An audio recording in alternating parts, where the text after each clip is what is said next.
नहीं, इस्तीफे की रूमर भारतीय जनता पार्टी के नेता फैला रहे हैं ताकि विधायक दल में टूटन हो सके। नमस्कार, इन खबर में आपका स्वागत है। राज्यसभा चुनाव के बाद यदि सबसे ज्यादा कहीं सियासी हलचल मची है तो वो है हिमाचल प्रदेश।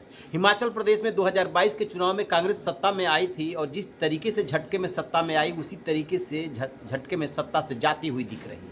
अभिषेक मनु सिंह भी कांग्रेस के उम्मीदवार थे, लेकिन वो चुनाव हार गए। कांग्रेस पास बहुमत था, 40 विधायक थे, लेकिन ऐन मौके पे 6 दगा दे गए, साथ में 3 निर्दलीय भी ले गए। भारी फजहत हुई, दोनों तरफ से वोट जो है वो टाई हो गया। फिर टॉस उछाला गया, उसमें बीजेपी की किस्मत ने साथ दी, हर्ष महाजन चुनाव जीत गए और इसके साथ ही बीजेपी ने राग छेड़ दिया कि अब सुखू सरकार को जाना होगा क्योंकि उसके पास बहुमत बचा ही नहीं। मैं कुछ फोर्स नहीं यूज कर रहा, ये तो उनको सोचना चाहिए। वो यहाँ मिलिट्री भी लगा सकते जो सीआरपीएफ की गाड़ी में एमएलओ को लेकर जा रहे हैं।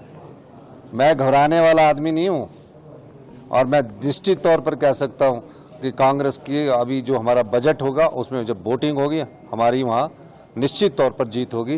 ये 2 बजे अभी स्पीकर साहब ने समय दिया है, तो उसके बाद मैं आपसे बात करूँगा। बजट आज पास होगा सर? बजट आज पास होगा और कब होगा पास? आपके इस्तीफे की रूमर्स हैं सर, क्या कहेंगे? नहीं, इस्तीफे की रूमर भारतीय जनता पार्टी के नेता फैला रहे हैं ताकि विधायक दल में टूटन हो सके और ये सोच रहे कि सीएम साहब के इस्तीफे के बाद जो उनसे संबंधित लोग हैं वो कांग्रेस पार्टी में छोड़ के चले जाएंगे या कांग्रेस में विधायक में भगदड़ मच जाएगी। कांग्रेस पार्टी पूरी एकजुट है और जो छोटे मोटे ग्रीवेंसेस है वो भी दूर कर लिए जाएंगे। उन्हें तो जो 6 लोगों ने वोट डाला है उनको भी बचा के रखना मुश्किल हो रहा है।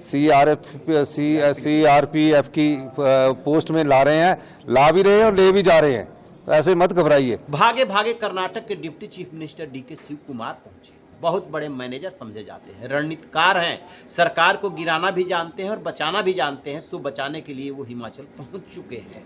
रणनीति ये है कि किसी भी सूरत में सुक्खू सरकार जानी नहीं चाहिए। बड़ी मुश्किल से तो ये सरकार बनी थी, अब क्या हो सकता है आगे। लिहाजा स्पीकर ने दांव खेला और बीजेपी के 15 विधायकों को सस्पेंड कर दिया, साथ में साइनेडाइज कर दिया विधानसभा की कार्रवाई। यानी कि यदि सुक्खू सरकार को हटा देते हैं राज्यपाल तो उसी सदन में विश्वास मत हासिल करना है। स्पीकर किसका है? कांग्रेस का।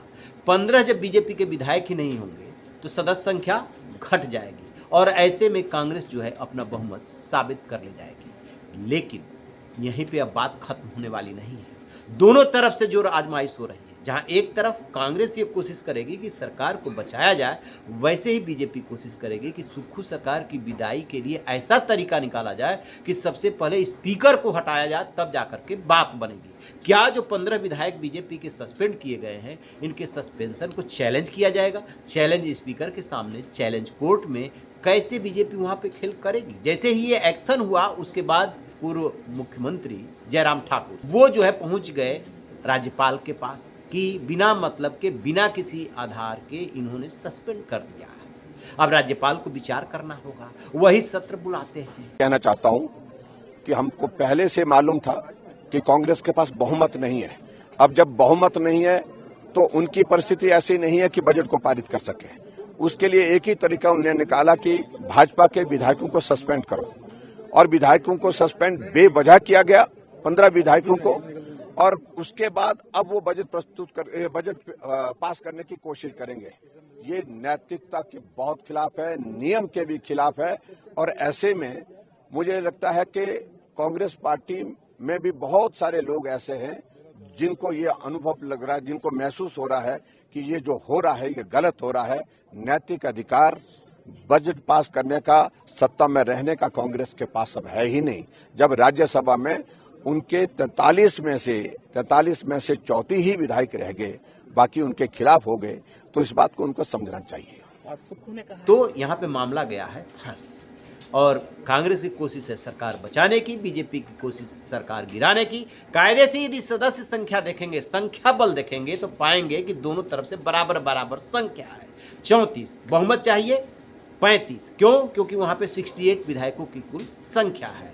तो दोनों के पास अभी फिलहाल बहुमत नहीं है। बीजेपी को ये अपना आत्मविश्वास है कि जैसे ही हम सरकार बनाएंगे और कांग्रेस के तोड़ लेंगे, और कांग्रेस के पास भी यही आत्मविश्वास है कि यदि हम सरकार बचा ले गए तो ऑटोमेटिक जो रूट करके चले गए हैं उधर, वो इस पाले में आ जाएंगे। देखना ये है कि जिस बीजेपी को महारत हासिल है सरकार गिराने में और किसी तरीके से विधायकों को तोड़ने में, वो वहाँ पर सरकार बना पाती है। क्योंकि बीजेपी के बारे में एक बात और कही जाती है कि यदि वो सीधे चुनाव में नहीं जीतती है तो फिर बैकडोर से सत्ता हासिल कर लेती है। हिमाचल में अब खेल बहुत दिलचस्प हो चला है, इस पर हमारी नज़र रहेगी। रहिए एक बार देखते रहिए इनका। Thank you.